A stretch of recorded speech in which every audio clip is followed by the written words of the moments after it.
Well, thank you all so much for joining us for the trial of the Lincoln assassination conspirators. I'm going to let Dennis tell you all about those, but let me introduce Dennis.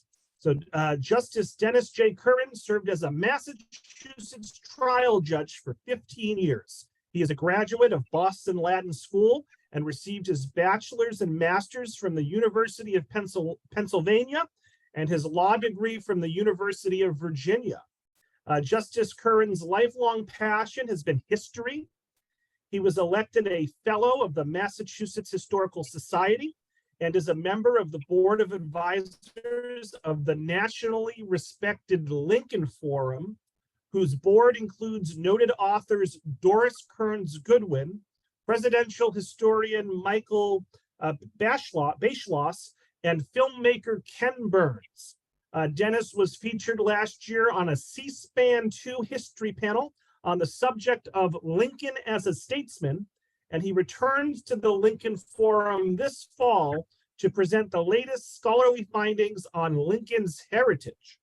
Last year, Dennis was selected to present a lecture nationally for History Camp America, and he returns as a presenter this summer for History Camp Boston. He has been a regular speaker and contributor at the Wellesley Weston Lifetime Learning Program for the past 4 years. Justice Curran has served as a professor of the practice at Tufts University, and he also teaches at Brown University's summer program. I hope I got all that right, Dennis. So all 100 of us or so, let's give a big virtual round of applause to Justice Curran for joining us here this morning. And Dennis, you can take it away. Thanks so much. Thank you, Robert. Good afternoon and welcome.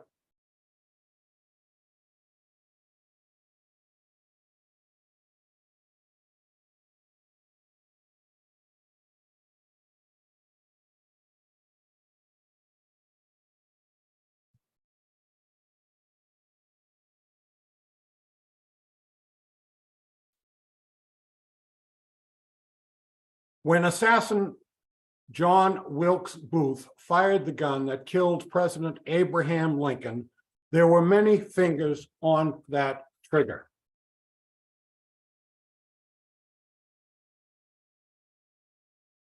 Whose fingers? For example, the Confederate Secret Service involving foreign bank accounts, multiple would-be assassins, and an orchestrated underground plot that conspired for 9 months to decapitate the Union government before that fateful evening of April 14, 1865. That's April 14, 1865, at, as we all know, Ford's Theater.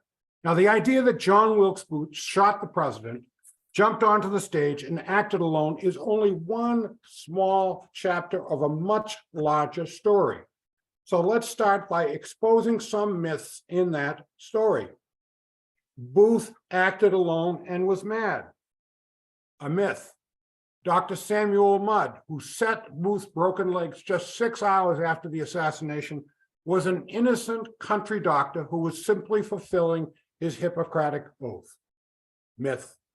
Mary Surratt, a middle-aged innkeeper, had nothing to do with the plot to kill President Lincoln. Myth.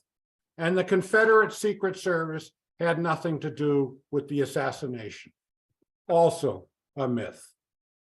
So Dennis, before we move on, there is a gray bar at the bottom of your screen. I think that is your Zoom toolbars, but it shows up as gray for us. Right. So it's kind of blocking the bottom of your screen. I know this happened at least once before. Yes. Is there any way you can move that toolbar? I can move it to the top if you wish. Or could you move it any further? Can you move it any further down, or is that as far down as it goes? No, it's as far as it goes, Robert. But I can try to get it up here. Yeah, that's probably going to present other problems. All right, yeah. If you can leave it there, I think that'll work. I'll put it in. I'll try to put it in the corner, Robert. Okay. Yeah. Okay. There we go. We'll get it off to the side. I'm sorry. Let's give it a shot. Yep. Let's examine the critical parts of the April 14th assassination plot. The developments that set the Lincoln assassination into motion actually started some 6 years before Lincoln's election in 1860. And that was when a secret society was formed called the Knights of the Golden Circle, whose members were dedicated to the perpetuation of slavery. Why? Because the drumbeat of abolitionism was growing louder and Southerners felt threatened by powerful abolitionist forces. So in response, 3 events unfolded. First, the Southern states and Southern sympathizers in the Northern states, of which there were many, formed a secret secessionist paramilitary society called the Knights of the Golden Circle.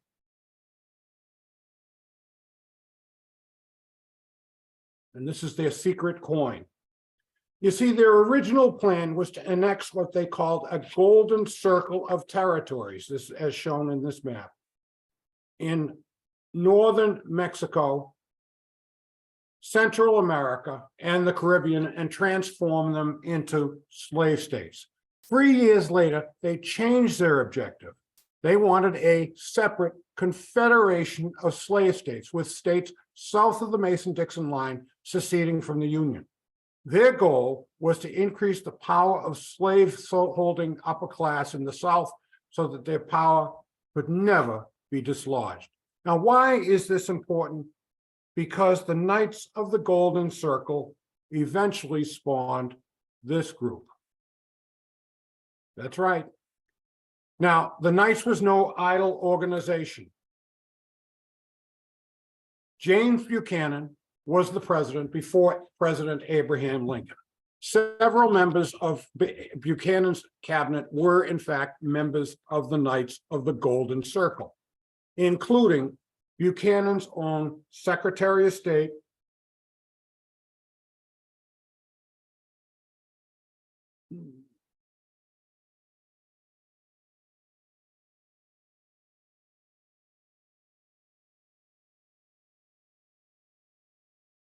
and here he is in his Confederate uniform.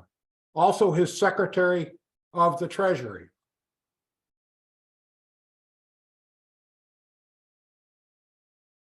Howell Cobb. I'm going to move this up here because I don't want to distract you folks from this. Let's try it that way. Okay, I'm so sorry. And even his vice president, John C. Breckinridge.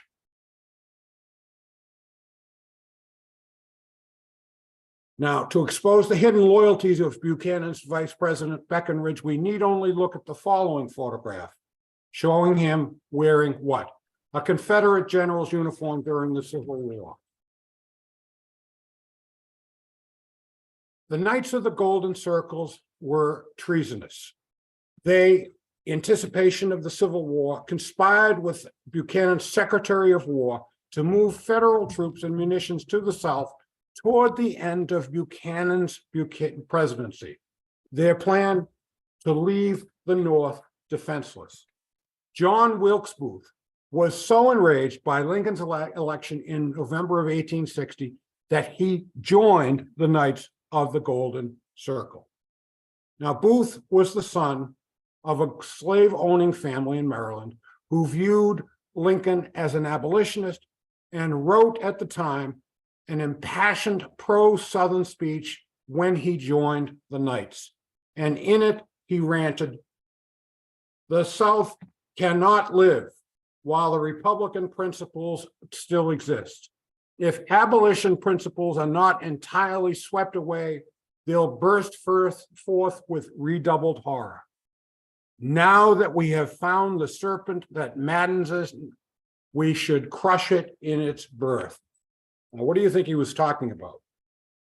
Now, these are the election returns in 1860.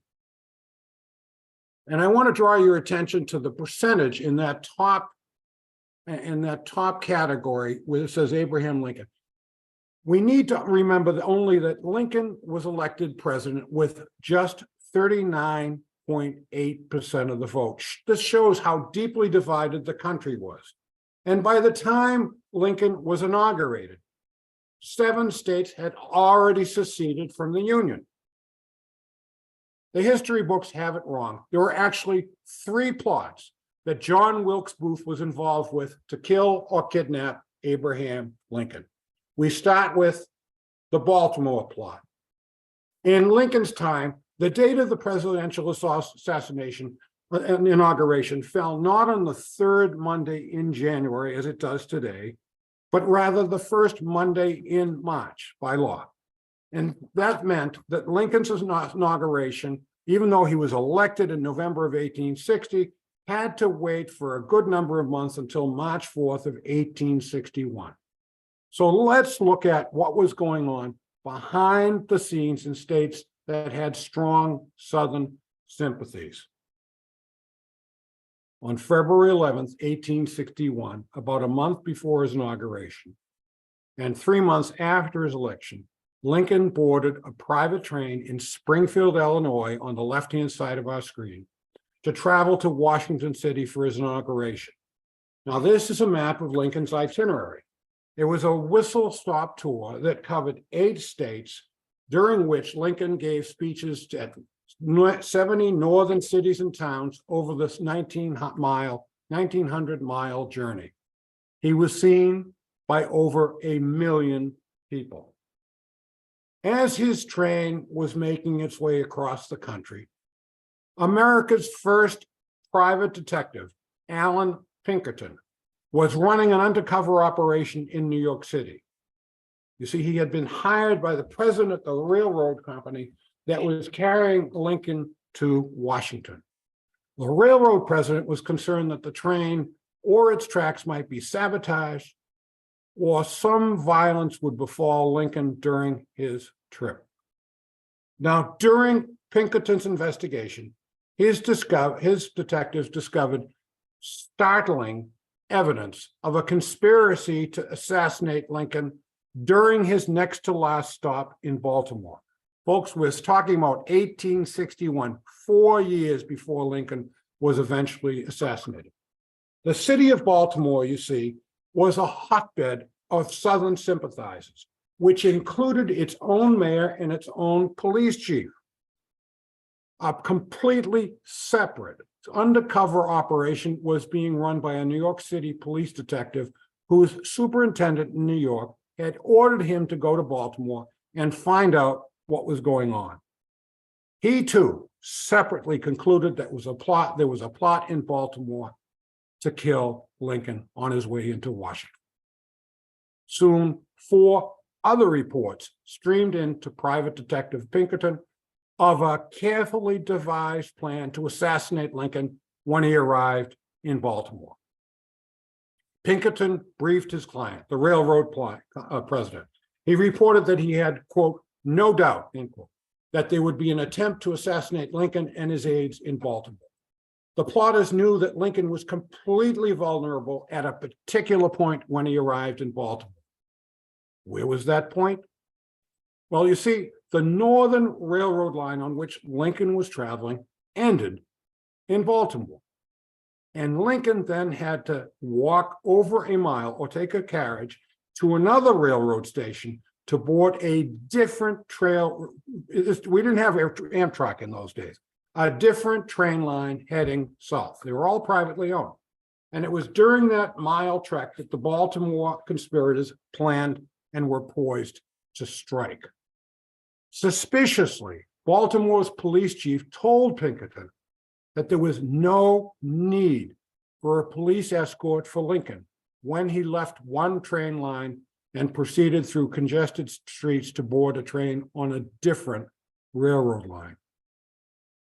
The Baltimore police chief himself was a member of the Knights of the Golden Circle, and his police department was in on it too. They had no intention of protecting Lincoln and his entourage when they arrived in Baltimore. So Pinkerton had a dilemma. How should he alert the president? He didn't know Lincoln, and he just had 48 hours before Lincoln would arrive in Baltimore. He had to brief Lincoln urgently and yet discreetly, without alarming the rest of Lincoln's entourage or having this sensitive intelligence information leak. Pinkerton had to convince Lincoln that he had to change his travel itinerary, so he worked out a plan. Pinkerton and the railroad president approached a loyal supporter and friend of Lincoln's to brief him. Pinkerton detailed the plot. They were then brought in to meet with the president-elect. They told Lincoln the following. A group of extremists had organized in Baltimore, whose every sympathy, and I'll move this, I'm so sorry to get this up in the, move this.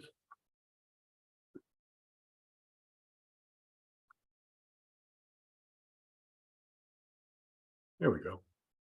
I'm so sorry. We can read together now. The Baltimore plot. A group of extremists had organized in Baltimore whose every sympathy was with the South, and they would consider it an honor to become a martyr for the Southern cause. The men had bound themselves with a solemn oath in a secret society. They were determined that Lincoln would not pass through Baltimore alive. They planned to use a crowd to surround Lincoln, rendering him unable to move, during which a few men would take Lincoln's life, even at the expense of their own. They planned to use hand grenades, which they had in those days, to kill Lincoln. And they hoped that Lincoln's assassination would trigger a war between the states. Pinkerton advised the president to leave Philadelphia for Washington that very night to disrupt this assassination conspiracy. After Pinkerton briefed him, Lincoln remained quiet, even pensive, for a few minutes. Then he declared he would not go to Washington that night. He had promised to speak at Harrisburg the next day, and he was going to keep that commitment. He did, however, agree to take a night train from Harrisburg to Philadelphia, on to Baltimore, and then to Washington City. But that, he said, would happen only after he had fulfilled all of his political speaking commitments. And Lincoln kept all of those promised appearances, left Harrisburg by night, returned to Philadelphia, and took a train in disguise, protected by this man who was a hero of the Civil War, who maybe most people have no idea who it is. It's Lincoln's private bodyguard, Ward Hill Layman. He and Lincoln traveled safely through Baltimore and arrived in Washington in the early hours of that Saturday, well before the plotters had woken up. And when the press learned about Lincoln's arrival in Washington City in the dead of night, they mocked the president mercilessly, running political cartoons such as these. The press had a field day, but they had no clue about the Baltimore plot. Here's another caricature. When one of the Southern plotters saw Lincoln arrive in Washington at the Willard Hotel that morning, he said to Henry Seddon, who was later the Confederate Secretary of War, "How the devil did he get through Baltimore?" Why is this story so important? Because this, folks, was the first assassination plot against Lincoln, well organized and thoroughly committed in its mission. And because it is strongly suspected that who? John Wilkes Booth was involved in that very plot. How do we know this? There are 8 reasons. Booth was a native of Baltimore. He knew the city well, and Baltimore was his home base. 2 of his eventual co-conspirators in the 1865 Lincoln assassination were boyhood friends from Baltimore. Baltimore, importantly, was a hub of Confederate espionage. And four intelligence reports documented that Booth was involved in this very plot to assassinate Lincoln in Baltimore. One of those reports stated that John Wilkes Booth, 3rd son of Edwin Booth, the tragedian actor, raised a company of desperados. This is the language they used in the 19th century, folks. I'm just quoting it. He was their ringleader. And a separate report identified one of the plotters as an actor who recited passages from Julius Caesar in their meetings. Another report stated that these plotters justified their actions because they were acting like who? Brutus, in ridding the country of a Caesar-like tyrant. Now, Booth was a trained Shakespearean actor who could recite Julius Caesar at will. And Booth repeatedly compared himself to Brutus, Caesar's assassin. Booth saw his life as a tragic hero in a Shakespearean play. And finally, we know that Booth was involved in this plot because of an arrest report in Baltimore later that year, when Pinkerton was authorized to round up disloyal Baltimoreans. And among those that the police arrested was a, quote, John Wilkes,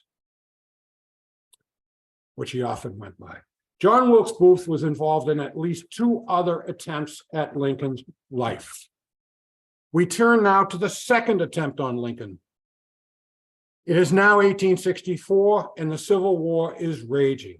In February of 1864, Lincoln authorizes a raid on a Confederate prison camp holding thousands of Union troops. And this is the condition in which these prisoners were kept.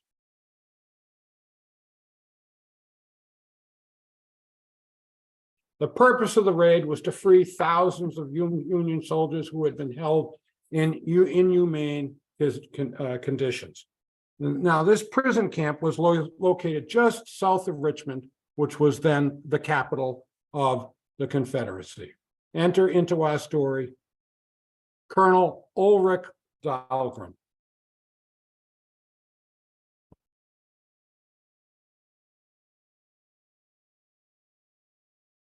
Who was Dahlgren? Well, Lincoln chose young Colonel Ulrich Dahlgren, who was the son of his trusted munitions expert, to lead a raid to free the prisoners. It was a courageous mission, and Dahlgren and his troops traveled behind enemy lines and in darkness. They were captured. Dahlgren was searched, and Confederate officers found secret military orders, not just to liberate captured Union troops, but plans on the Union's part to kill Jefferson Davis, president of the Confederacy, and other Confederate leaders. The Confederate cabinet now possessed a Union document outlining a plan to assassinate Jefferson Davis, the president of the Confederacy. Now, recent scholarship has cast some doubt on the accuracy of the Dahlgren papers. But in 1864, the Confederate cabinet and the leadership of the Confederacy didn't know that. Although the Dahlgren plan failed, when Confederate President Jefferson Davis and his cabinet heard of this plot, they were sensed. The gloves are off, and in retaliation, they developed a series of plots to kidnap or assassinate Lincoln, employing the Confederate Secret Service, led by Confederate Secretary of State Judah Benjamin, who will figure prominently in our story. It is revealing that up until that point, the Confederate Secret Service's code name had been Come Victory. But after the discovery of the Dahlgren papers, which said that he was charged with killing Confederate President Davis, they changed the code word to this: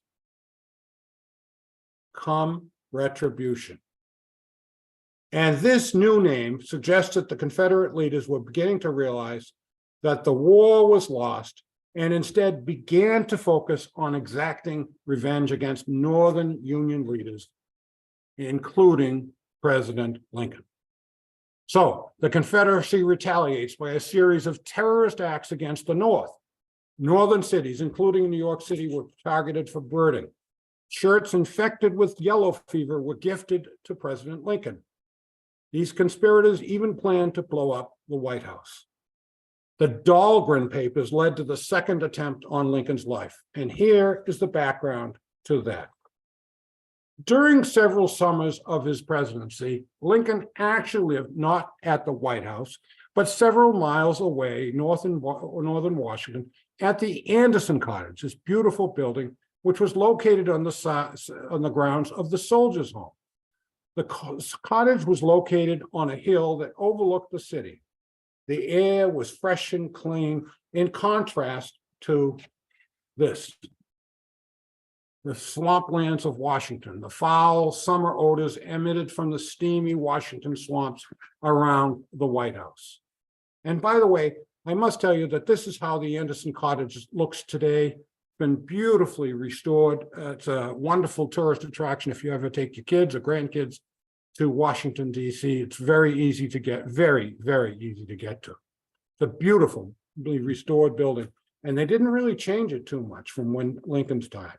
In any event, getting back to this second plot, in August 1864, 8 months before the Lincoln assassination, Booth met with two boyhood friends who were former Confederate soldiers at a Baltimore hotel to enlist them in a plot to kidnap Lincoln while he was commuting from that Anderson Cottage to the White House. Now, at the time, it was obvious the South was losing the war. There were bleeding soldiers. Earlier in the war, the North and the South had engaged in prisoner exchanges. But General Grant put a stop to that when he realized that he was simply prolonging the war by replenishing the Confederate Army. You see, the South had a limited number of men from which to field an army, and many of them were now either dead, wounded, or had been captured by the North. For its part, the North had no problem with manpower for two reasons. One, they had a much larger population base, and two, European immigrants were arriving in droves in northern cities, and they, by law, were immediately drafted into the Northern Army. Yes, they were. Booth and Confederate leaders came up with the idea of kidnapping Lincoln and holding him ransom to force the North to resume prisoner exchanges. Confederate agents knew Lincoln's route, his horseback route, from the Anderson Cottage to the White House. He'd often take that road alone, and he'd leave before his bodyguards got up. Booth's plan was to kidnap Lincoln and take him down to Richmond as a hostage. He enlisted two friends to lay in wait for Lincoln. They all lay in wait for hours along the road. But as it happened, Lincoln never showed that morning, and Booth's co-conspirators became disenchanted with him and his plan and abandoned it. This led to Booth's final and third plan against Lincoln. It's now October 1864, and Booth travels to Montreal to meet with this fellow. You with me?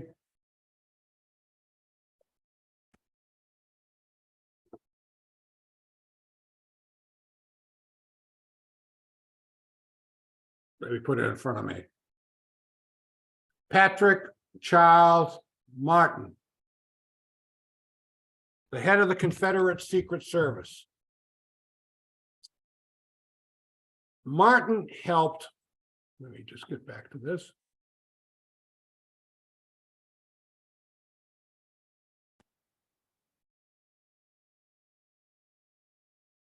Martin helped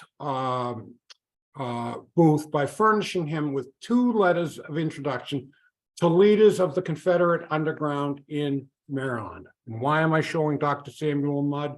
Because he was one of those leaders. On the last day of Booth's stay in Montreal, Patrick Martin, accompanied Booth to the Ontario Bank where Booth deposited. Now, why are we talking about Montreal? Because Montreal was the center, a foreign center of Southern espionage. They ran all sorts of dastardly deeds out of Montreal. In any event, the Confederate Secret Service was headquartered up there. Martin, on Booth's last day up there, accompanies Booth to the Ontario Bank, where Booth deposits $500 and $455 and bought, and these are photocopies of these documents, and he bought a bill of exchange in sterling. And here is that deposit slip and that bill of exchange. Now later, Union soldiers, when they captured Booth, found that bill of exchange in Booth's pocket. Booth returns to Maryland from Montreal, where he presents one of those two letters of introduction to another leader of the Confederate Secret Service. Booth stayed at his home to continue his conspiracy. And he presented the second letter of introduction, as I said, to another one of those Confederate Secret Service agents, Dr. Samuel Mudd. Now, when Booth returned to Washington, he deposits $500 into a checking account at the J. Cook and Company Bank, and here is that deposit slip. Yep, that's it. That money, folks, was used to finance the plot to kidnap Abraham Lincoln. An additional $250 was deposited in January of 1865 and likely also came from the Confederate Secret Service. But Dr. Mudd's involvement doesn't end there. Before the Lincoln assassination, Mudd actually met with Booth three times, twice at Booth's home in December 18th, in December 18th, 1864, also in November of 1864. And in that December visit, Dr. Mudd introduces Booth to this Confederate agent, Thomas Harbin, who would later help Booth escape from Washington after he ultimately killed President Lincoln. The kidnap plan morphed into a kill plan or an assassination plan as we got closer to the end of the Civil War. But at the time, it was a kidnap plan. And Dr. Mudd also introduced Booth to a farmer from whom Booth bought a getaway horse for that night. But that was only the second of the three meetings between Mudd and Booth. Sometime later, Mudd and Booth met at Booth's room at the National Hotel in Washington. And during that visit in December of 1864, Mudd introduced Booth to this fellow, John Surratt, a Confederate secret agent who worked directly for Judah Benjamin.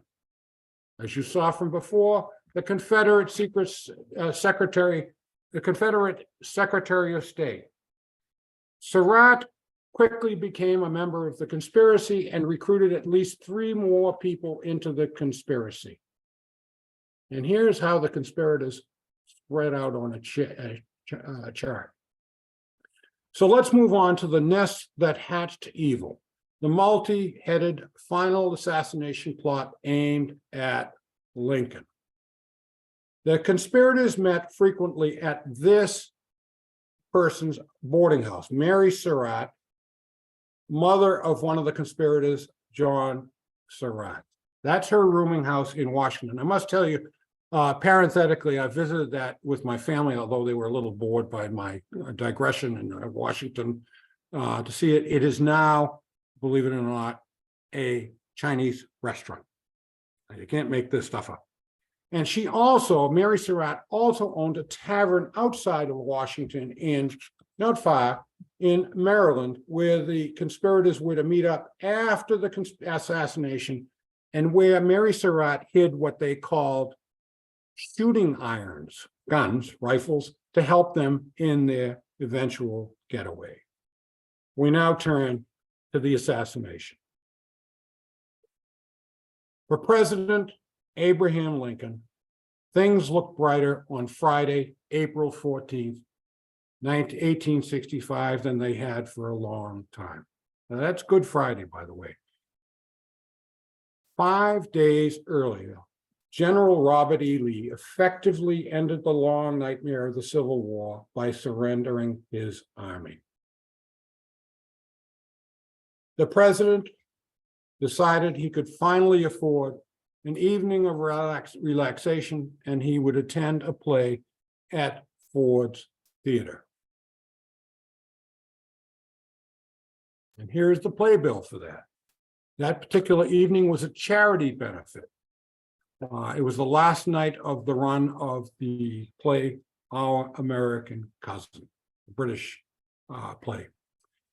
At about 8:30, the president and Mrs. Lincoln, accompanied by another couple, Major Henry Rathbone and his date, Clara Harris, arrived at the theater. The presidential party took their seats in a specially prepared box on the side of the stage. During the third act of the play, John Wilkes Booth climbed the theater stairs near Lincoln's special box. He showed his calling card to Lincoln's guard. Now, remember, Booth was one of America's most famous actors at the time. It would be like Tom Hanks showing up and asking to see the president. There was no reason for concern, or so the guard thought. Booth was allowed entry through a lobby door to the presidential box. When he reached the presidential box, he pushed the door open and from a distance of just 4 feet, fired directly into the back of Lincoln's head. Major Rathbone sprung up to grab the assassin, but Booth slashed him with a large Bowie knife. You can see it in Booth's left hand. As Rathbone grabbed Booth's clothing, Booth leaped over the balcony railing and fell awkwardly on the stage below, where it is believed that he broke his leg. And here is an X-ray of an injury similar to Booth's. It's not obviously Booth's. That's a pretty severe fracture of his fibula. When Booth reached the stage, he shouted, "Sic semper tyrannis," and escaped through a backstage door. Now, what does that mean? Well, first of all, it is the motto of the Commonwealth of Virginia, and it means thus always to tyrants. Booth mounted a horse, swept rapidly down an alley, and then disappeared into Washington darkness. Now, simultaneous to Booth's assassination of Lincoln, other assassination plots were unfolded. Booth had hurriedly organized Lewis Powell, this man, to kill the Secretary of State, and this man, George Atzerodt, to kill Vice President Johnson.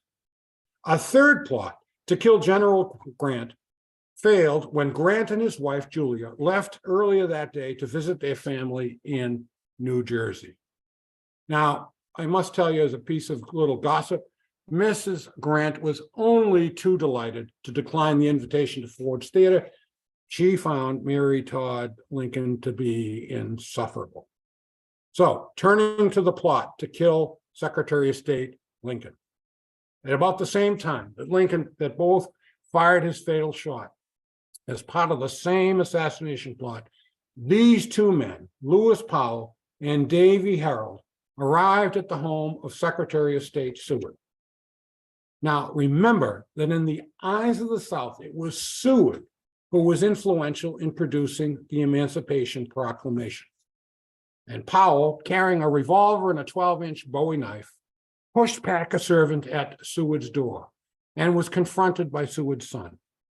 Seward, you have to know, was recovering from a carriage accident very recently, and he was recovering in his sickbed upstairs. Booth tried to shoot Seward's son at close range as he was mounting the stairs to get up to Seward's room, but the revolver misfired. So he took his revolver and he bashed Seward's son over the head with it, sending him into a 2-month-long coma. Powell enters Seward's room, and he fights with both a male nurse and Seward's daughter before he leaps onto Seward's bed and slashes Seward in the face multiple times with his Bowie knife, leaving Seward permanently disfigured. This is how he looked.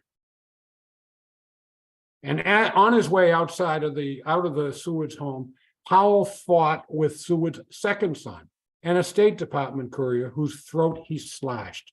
And once on the street, he found himself alone. Davy Harold, who was supposed to guide him out of the city, had heard all the noise and run away. And now we turn to the plot to assassinate Vice President Johnson. Meanwhile, George Azerholt was armed with a gun. He checked into this hotel, the Kirkwood Hotel, where Vice President Johnson was staying. Before the appointed time, Azerholt began drinking in the hotel bar. Drunk and unable to bring himself to carry out Johnson's murder, he wanders the streets of the capital for the rest of the night. Now, we turn to the arrest of Samuel Arnold. By the way, that was Vice President Johnson's hotel. And we turn to, and here is a picture of Johnson.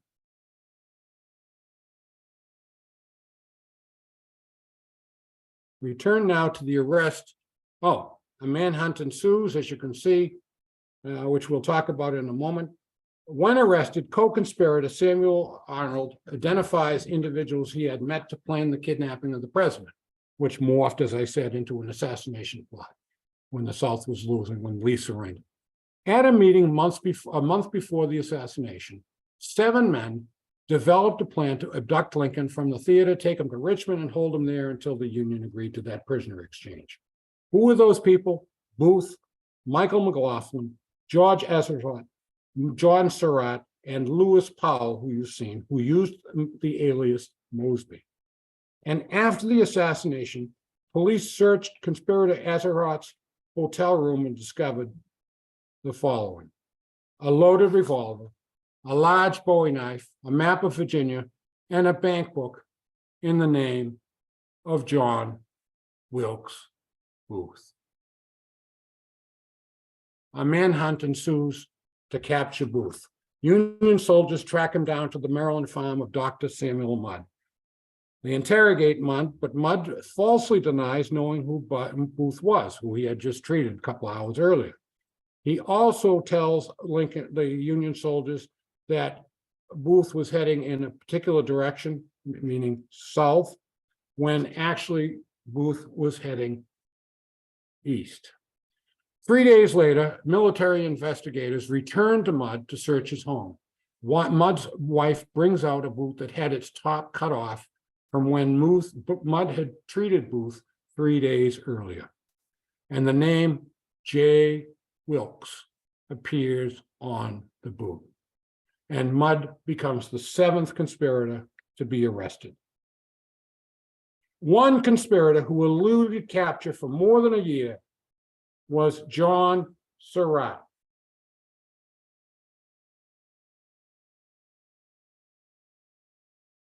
Son of Mary Surratt. After the assassination, Surratt fled to Canada, then England, and later to Rome, where he got a job as a guard for, believe it or not, the Pope.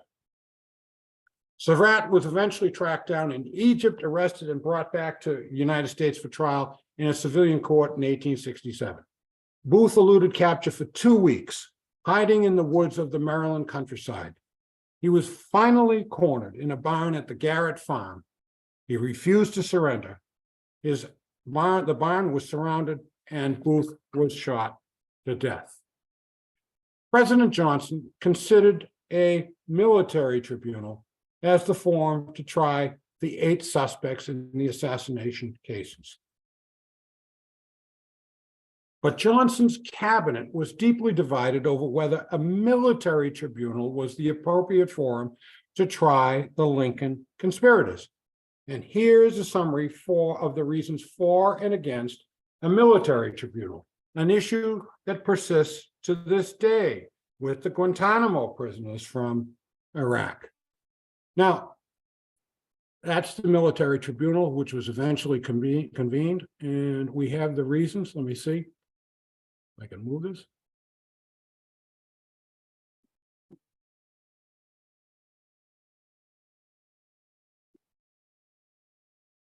The reasons for the military tribunal include the following.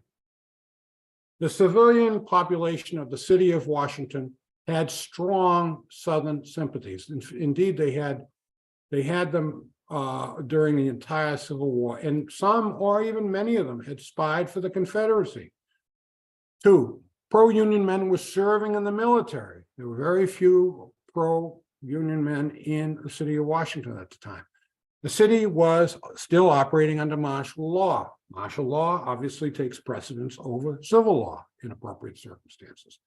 The government's case was aimed at Jefferson Davis and members of the Confederate government, and a military tribunal could try those folks in absentia, meaning without those defendants being present. Also, they feared if they didn't have a military tribunal that a jury would nullify its rightful verdict, that they might acquit, in other words, a criminal defendant despite overwhelming evidence proving guilt. And finally, a military tribunal could be controlled by Edwin Stanton, who was the Secretary of War. Why was the Lincoln cabinet divided over the military tribunal concept? Because they argued that it was arguably unconstitutional, that the criminal courts were open and available at the time, and that the president can establish the rules for the conduct of a military tribunal in any way that he wanted. And unlike the civilian courts, civilian criminal courts that would require unanimity in a jury verdict, the government only needed 2/3 of a military tribunal vote to secure a conviction. And also, finally, some testimony can be taken in secret. Given the division in his cabinet, President Johnson requests Attorney General James Speed to prepare an opinion on the legality of such a trial.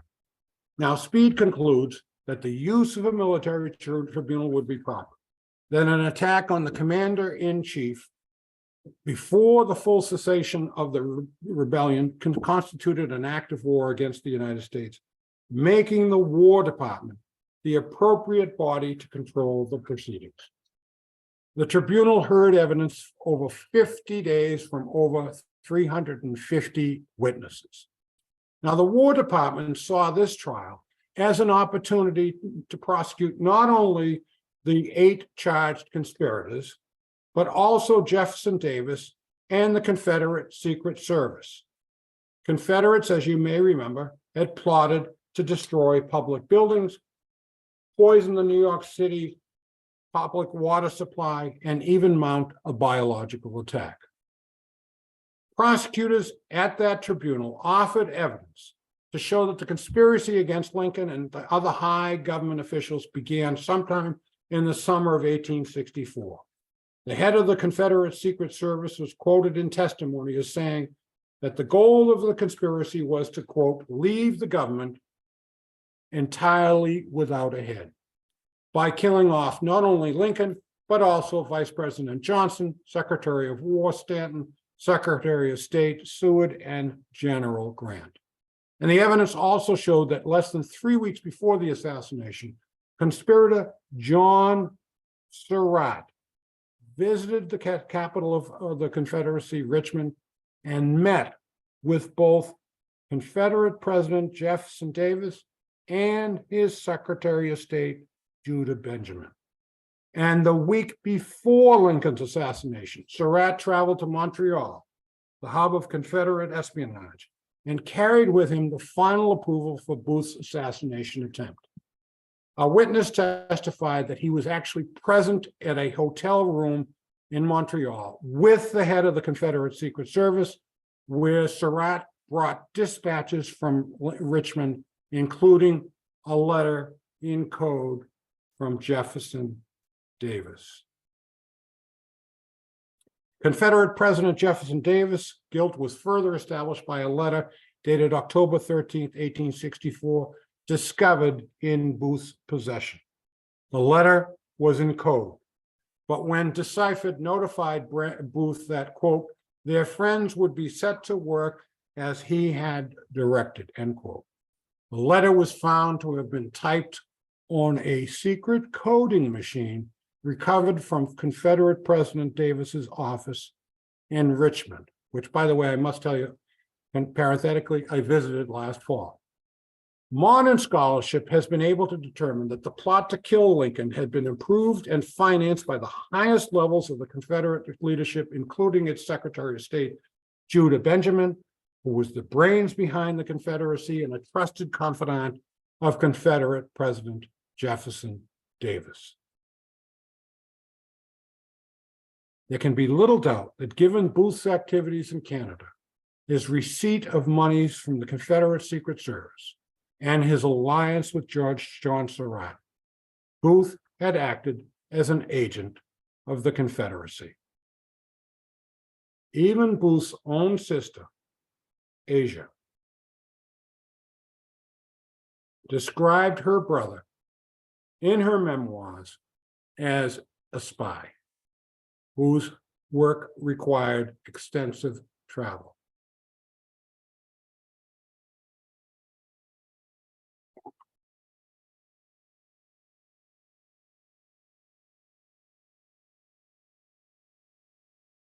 After the Union captured Richmond, they found a coding machine in Confederate Secretary of State's Judah Benjamin's office used to send messages. When federal agents seized Booth's personal effects from his Washington hotel room, they discovered coded letters matching the encryption from Judah Benjamin's machine. And finally, the day before Richmond fell, Judah Benjamin burned most of his correspondence and records. At least 10 reasons established the government of the Confederacy's guilt in Lincoln's assassination. As early as 1862, Confederate President Jefferson Davis claimed that if necessary, he had enough friends in the North to destroy the president and every head of the federal departments. 2, the Confederacy was enraged by the Dahlgren Papers, which they believed outlined plans for the execution of Confederate leaders. Confederate President Jefferson Davis knew his agents had sent Lincoln shirts infected with yellow fever as a gift. 4th, Confederate agents in Canada openly spoke about assassinating Lincoln. Confederate assassins tried to murder Seward and Vice President at the same time Lincoln was shot. The Secret Service helped Booth escape Washington after the assassination. The agency financed Booth's clandestine activities. And after the assassination, a congressional committee that investigated the assassination included there was, quote, probable cause to believe Jefferson Davis was privy to the measures which led to the commission of the assassination. And by the way, while he was on the lam, John Surratt admitted that over $140,000 of Confederate money in today's dollars was spent on the assassination plot. Finally, we have the most famous historian who has studied the issue, William Tidwell, has written, what has been established is that there was a network of documented facts that logically coincide that Davis attacked the leaders of the federal government. In the end, the tribunal found all of the suspects guilty. 4 of them, Surratt, Powell, Herold, and Azaroth, were sentenced to death by hanging. 3 others received life imprisonment, and the 8th defendant received a 6-year prison term. John Surratt, also a suspect, as I said before, eluded capture. And so we end the almost incredible story with what Vice President Johnson called the nest that hatched evil, a fully documented, widespread conspiracy to decapitate the Union government in a final desperate effort by the Confederacy. It was truly a spider's web of evil, filled with venomous, hateful men and a woman. By contrast, when Lincoln breathed his last in his deathbed at 7:22 a.m. on April 15th, 1865, his cabinet secretary, Edwin Stanton, said, "Now he belongs to the ages." Thank you.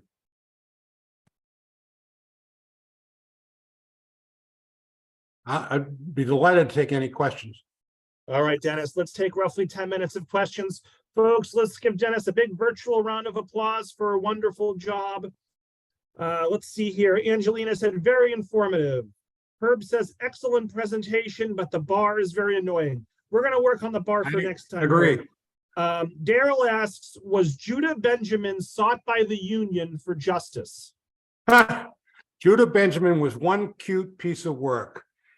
As the Davis cabinet and the Confederate leaders were headed south, barreling south on a train to escape the advancing Federal soldiers, Judah Benjamin, about 3 days into that trip, jumped off the train, went through swamplands and forest for probably 50 miles, found his way to New Orleans eventually, from where he really hailed, and caught a steamer to London, England, and stayed there for the rest of his life. He was never brought to justice.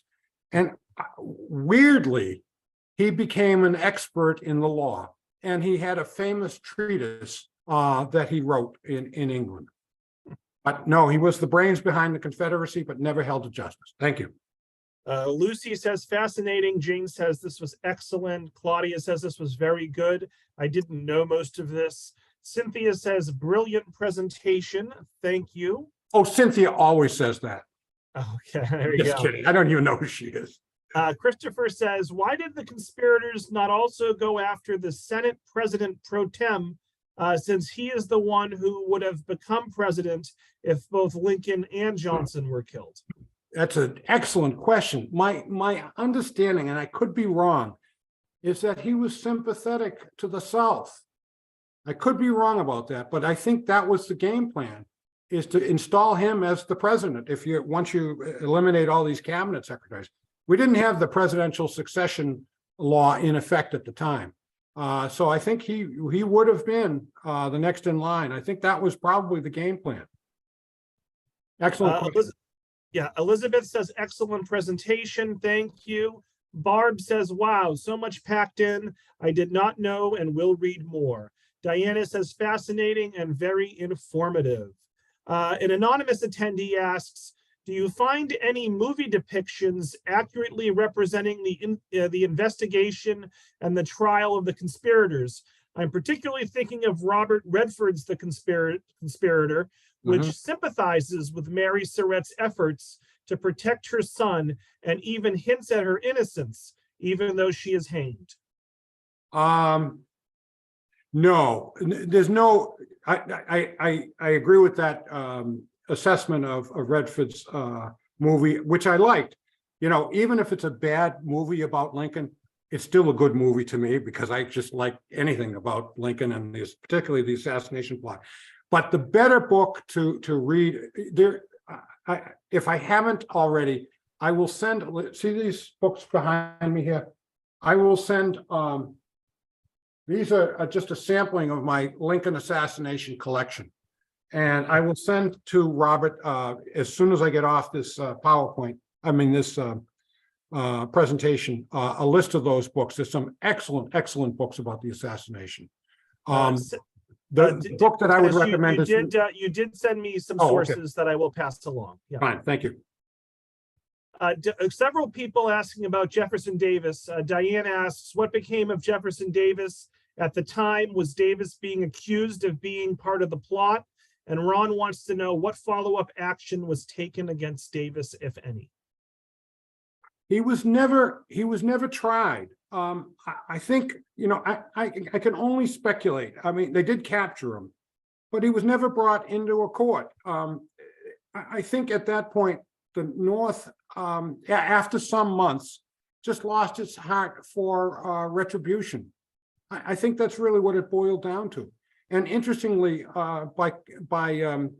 to correlate to that point, the civilian trial of John Surratt resulted in a not guilty finding for him in 1867.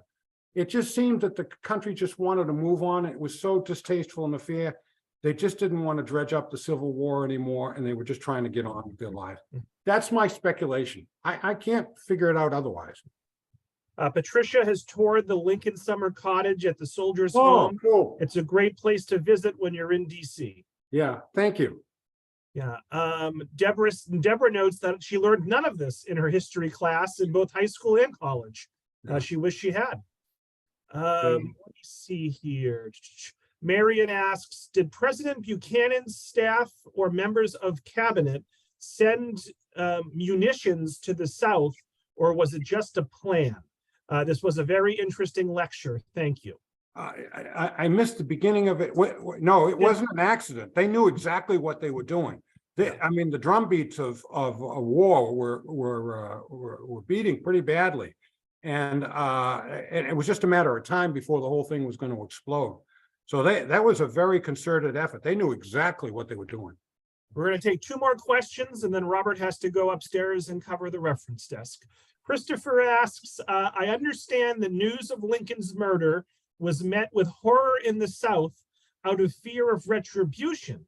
Right. Did that possibility cross the mind of the CSA officials who aided and abetted plots against Lincoln? No, no, it didn't. Well, if it did, it was only a fleeting thought, fleeting consideration.